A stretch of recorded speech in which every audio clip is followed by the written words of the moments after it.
Tapi sebelum pesawat mendarat, Dokter Tarmizi mengecek kembali keadaan Munir, dan alangkah terkejutnya, dokter melihat kalau Munir sudah tidak bergerak dan sekujur tubuhnya sudah dingin. Assalamualaikum warahmatullahi wabarakatuh, kembali lagi dengan saya Lut Harel. Terima kasih buat dulur-dulurku yang udah mau mampir ke video ini. Kali ini aku akan membahas sebuah kasus tewasnya seorang aktivis hak asasi manusia yang tersohor, yaitu Munir. Yang mana kematiannya ini diduga adalah sebuah konspirasi, karena banyaknya kejanggalan-kejanggalan yang terjadi dalam kasus ini, yang sampai sekarang belum terungkap dengan jelas. Munir tewas pada 7 September 2004 di dalam pesawat pada ketinggian 40.000 kaki di atas tanah Rumania. Beliau terbang menuju Belanda untuk melanjutkan pendidikan pasca sarjananya. Kematiannya yang tiba-tiba ini membuat gempar Indonesia, karena pada saat berangkat beliau ini sehat-sehat aja lur. Diduga beliau ini menjadi korban konspirasi jahat kalangan elit tertentu yang memang ingin menyingkirkan beliau berkaitan dengan profesinya, yaitu seorang aktivis hak asasi manusia yang banyak menangani kasus-kasus pelanggaran HAM berat. Bagaimana kronologi tewasnya Munir dan siapa pelakunya? Sebelum masuk ke kronologinya, seperti biasa aku akan bahas latar belakang beliau dulu. Gak pakai lama, langsung aja kita masuk ke ceritanya.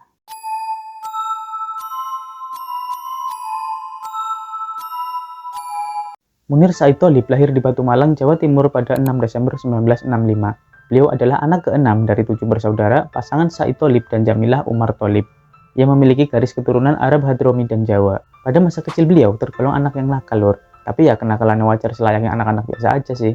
Meski tak pernah menjadi juara kelas, tapi sejak kecil beliau adalah sosok yang mudah bergaul, atau cepat akrab lah, sehingga dia pun punya banyak teman. Beliau kuliah di Universitas Brawijaya Malang mengambil program studi ilmu hukum. Saat kuliah, beliau ini aktif menjadi aktivis Asosiasi Mahasiswa Hukum Indonesia, Forum Studi Mahasiswa untuk Pengembangan Berpikir, dan juga Himpunan Mahasiswa Islam atau HMI. Beliau juga menjadi Ketua Senat Fakultas Mahasiswa Hukum. Setelah lulus kuliah, beliau memulai karirnya sebagai relawan di Lembaga Bantuan Hukum atau LBH Cabang Surabaya selama 2 tahun. Pernah juga menjadi Wakil Ketua Bidang Operasional Yayasan Lembaga Bantuan Hukum Indonesia. Sejak masa Orde Baru, beliau aktif terlibat menangani berbagai kasus pelanggaran HAM di Indonesia. Beliau dikenal sebagai aktivis yang vokal dan tak kenal rasa takut dalam menegakkan hak asasi manusia di Indonesia. Berikut adalah beberapa kasus yang pernah beliau tangani, yaitu kasus 3 orang petani yang dihabisi oleh oknum TNI di proyek Waduk Nibuh di Banyuwangi Sampang, kasus penembakan Lantek Barat Galis Pangkalan, kasus Tanjung Priuk, dan beberapa kasus tindak kekerasan di Maluku, Sambas, Sampit, Aceh, Papua, serta Poso. Di tahun 1998, Munir ikut serta dalam mendirikan Komisi Orang Hilang dan Korban Tindak Kekerasan atau Kontras, yaitu lembaga swadaya masyarakat yang bergerak di bidang hak asasi manusia. Sebagai koordinator Badan Pekerja Kontras, beliau banyak menangani kasus pelanggaran HAM berat, seperti kasus penghilangan paksa para aktivis HAM pada tahun 1907-1908, tragedi Semanggi, kasus pelanggaran HAM berat di Aceh dalam operasi Jaring Merah, operasi Terpadu, serta yang paling terkenal yaitu kasus penghilangan nyawa seorang aktivis dan buruh pabrik Marsina. Setelah lepas dari Kontras, beliau menjadi Direktur Lembaga Swadaya Masyarakat yang menangani penegakan dan penghormatan atas hak asasi manusia di Indonesia, yaitu Imparsial. Karena aktifnya beliau memperjuangkan hak asasi manusia di Indonesia, beliau banyak mendapatkan penghargaan. Majalah Umat menobatkan Munir sebagai Man of the Year pada tahun 1998. Dianugerahi Reg Livelihood Awards di tahun 2000, dinobatkan sebagai salah satu dari 20 pemimpin politik muda Asia pada era milenium baru oleh majalah Asian Week di tahun yang sama, dan juga memenangkan Honorable Mention pada penghargaan Madan Jitsing untuk kemajuan toleransi dan nir kekerasan dari UNESCO. Jadi penghargaan itu banyak sekali lur. Beliau menikahi Suciwati pada tahun 1996, seorang aktivis HAM juga, dan dikaruniai 2 orang anak. Sepeninggalan Munir, istrinya inilah penggagas kampanye bertajuk Menolak Lupa, yang dimaksudkan untuk mengajak masyarakat agar tidak lupa apa yang dilakukan oleh Munir. Dalam tagline itu, ia menyandangkan nama Munir dengan aktivis dan penyair kondang 1998, yaitu Wiji Tukul, dan juga aktivis serta buruh pabrik pada masa Orde Baru Marsina. Aku ingat betul tagline ini tuh ramai banget diserukan oleh mahasiswa aktivis di kampus-kampus, bahkan mungkin di seluruh kampus Indonesia. Oke, itulah sedikit latar belakang beliau. Sekarang kita masuk ke kronologi tewasnya beliau. Check it out.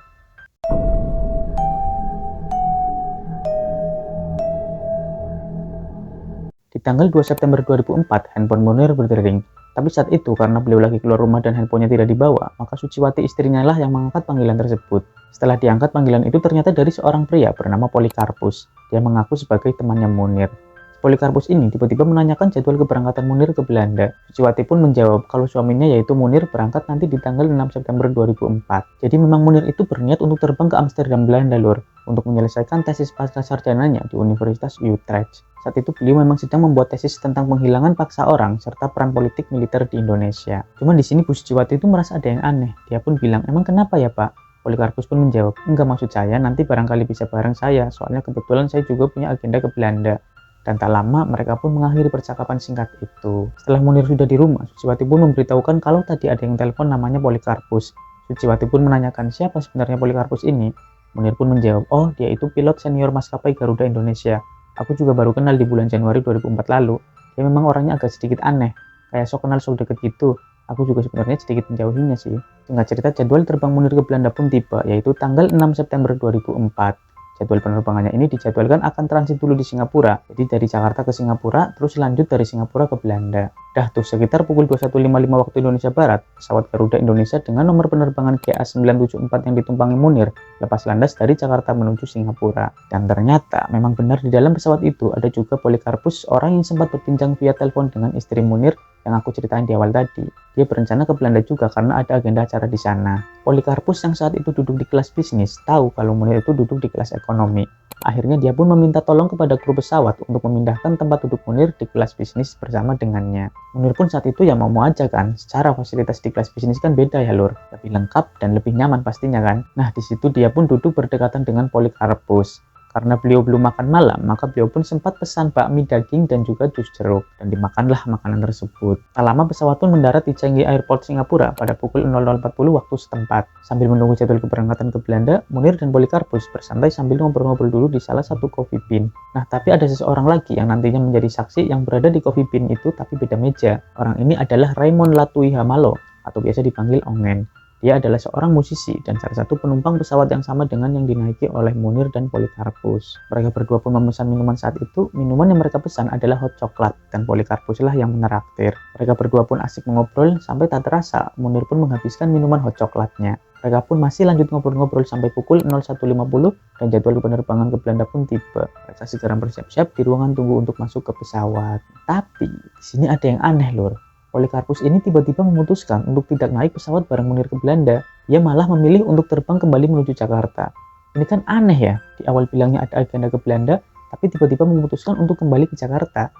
Dah tuh mereka pun berpisah dan pesawat yang ditumpangi Munir mulai lepas landas menuju Belanda. Tapi 3 jam setelah pesawat lepas landas dari Singapura, tiba-tiba Munir merasa perutnya itu nggak enak. Saat itu Munir malah sempat ngasih kabar ke istrinya, "Bu, kok perut aku terasa nggak enak gini ya?" Dia pun sempat bolak-balik ke toilet. Selain mengalami diare, beliau pun merasa kalau tubuhnya itu lemas, mual, pusing, dan keluar keringat dingin.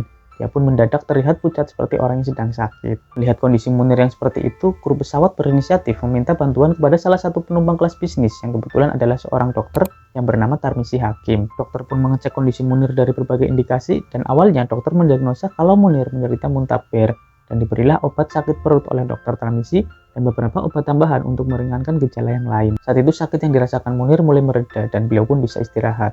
Dokter Tarmisi meminta kepada kru pesawat untuk memindahkan tempat duduk Munir di dekatnya supaya dokter mudah memantau kondisinya. Nah, tapi sebelum pesawat mendarat, Dokter Tarmisi mengecek kembali keadaan Munir dan alangkah terkejutnya, dokter melihat kalau Munir sudah tidak bergerak dan sekujur tubuhnya sudah dingin, yang menandakan beliau sudah meninggal dunia.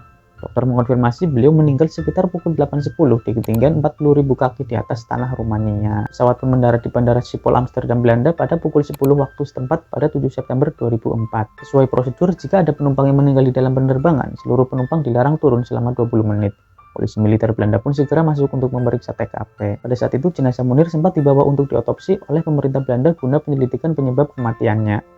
Jenazah beliau baru diterbangkan ke Indonesia dan dimakamkan di Batu Malang, Jawa Timur pada 12 September 2004. Keluarga yang mendapat kabar atas kematian Munir pastinya sangat kaget dan shock.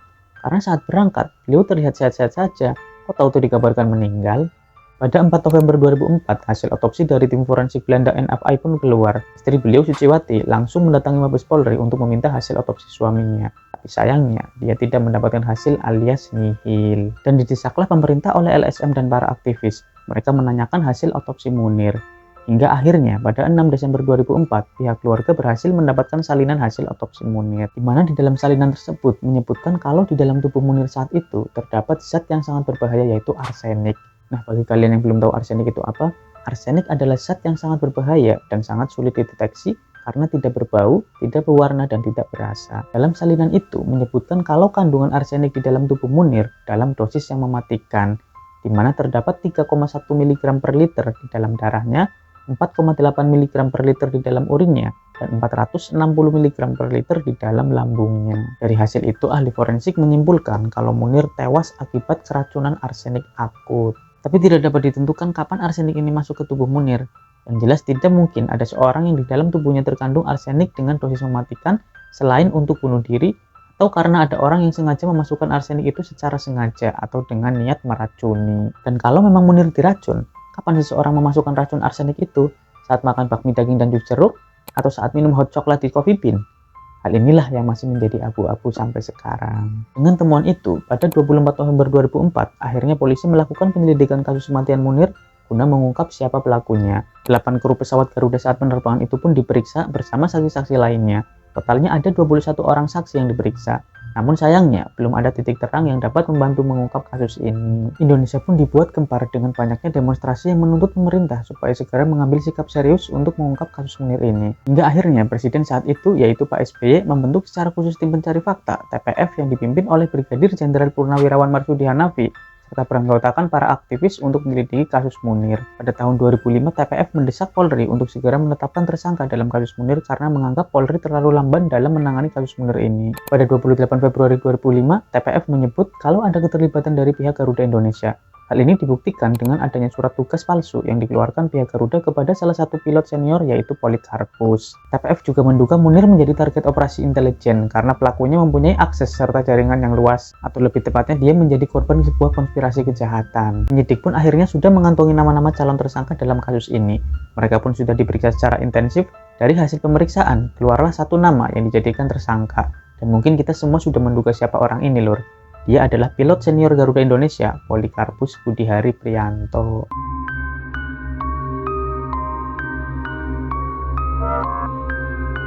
(9 Agustus 2005), sidang terdakwa Polikarpus pun digelar.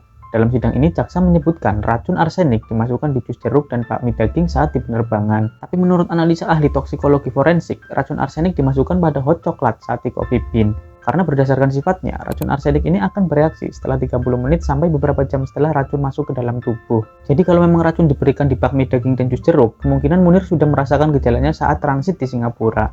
Tapi faktanya, Munir masih sehat-sehat saja saat itu. Gejala baru dirasakan setelah beliau akan berangkat dalam penerbangan Singapura Belanda. Di sini Ongen pun juga dihadirkan sebagai saksi. Masih ingat kan kalian sama Ongen? Yaitu orang yang berada di Coffee Bean saat transit di Singapura. Ongen di sini menyampaikan kesaksiannya. Dia mengatakan kalau dia melihat Polikarpus memberikan minuman secara langsung kepada Munir, yaitu minuman hot chocolate yang kemungkinan Polikarpus menaruh racun di dalam minuman itu. Tapi kesaksiannya ini dicabut lagi oleh Ongen, Lur, dengan alasan saat itu dia mendapatkan tekanan untuk memberikan kesaksian kalau Polikarpus lah yang meracuni Munir. Jadi si Ongen ini kayak pelin-pelan gitu, Lur. Entah apa yang membuatnya seperti itu. Hal ini pun menjadi perdebatan yang panjang, sampai akhirnya pada 3 Oktober 2006 Polikarpus divonis 2 tahun penjara karena kasus penggunaan surat tugas palsu saat penerbangan ke Singapura, yang mana sebenarnya dia ditugaskan sebagai kepala pilot penerbangan GA330 dengan rute Jakarta-Peking, tapi malah mendapatkan surat tugas yang menyatakan dia ditugaskan sebagai petugas internal security di pesawat yang Munir naiki. Di situ TPF menemukan fakta kalau surat penugasan itu adalah palsu, dan yang membuat adalah Direktur Utama PT Garuda Indonesia pada saat itu, yaitu Indra Setiawan. Akibatnya dia pun divonis 1 tahun penjara. Tapi Mahkamah Agung menyatakan Polikarpus tidak terlibat dalam kasus pembunuhan Munir karena tidak ada bukti serta saksi yang kuat yang dapat menjerat Polikarpus. Yang anehnya lagi, hanya 2 bulan setelah vonis pertama, Polikarpus dibebaskan. Hanya 2 bulan loh, Lur. Tapi pada 25 Januari 2007, Kejaksaan Agung melakukan peninjauan kembali atau PK kepada Polikarpus. Sehingga pada 1 tahun kemudian, tepatnya 25 Januari 2008, Polikarpus divonis 20 tahun penjara oleh Mahkamah Agung. Polikarpus pun juga melakukan peninjauan kembali dan usahanya ini dikabulkan oleh Mahkamah Agung, sehingga hukumannya mendapatkan keringanan yang awalnya 20 tahun menjadi 14 tahun. Setelah menjalani hukumannya selama 8 tahun, pada 13 November 2016, Polikarpus dinyatakan bebas bersyarat. Dan pada 28 Agustus 2020 atau 4 tahun setelahnya, Polikarpus dinyatakan bebas tanpa syarat atau bebas murni. Meski fakta sudah mengungkap kalau Polikarpuslah eksekutor dari kasus pembunuhan Munir ini, namun Polikarpus tidak pernah mengakui kalau dialah yang sudah meracuni Munir. Sehingga polisi pun kesulitan untuk mengungkap siapa otak dari konspirasi kejahatan ini. Karena ada dugaan Polikarpus ini hanyalah sebagai eksekutor, sebenarnya ada dalang yang memerintahkannya, tapi untuk mengungkapnya begitu sulit. Karena anehnya, setelah TPF dibubarkan dan hasil penyelidikan diserahkan ke SBY, penemuan itu tidak pernah diungkap ke publik, dan bahkan dikatakan berkas itu hilang. Loh, kok bisa hilang ya? Ada apakah ini? Wallahu a'lam.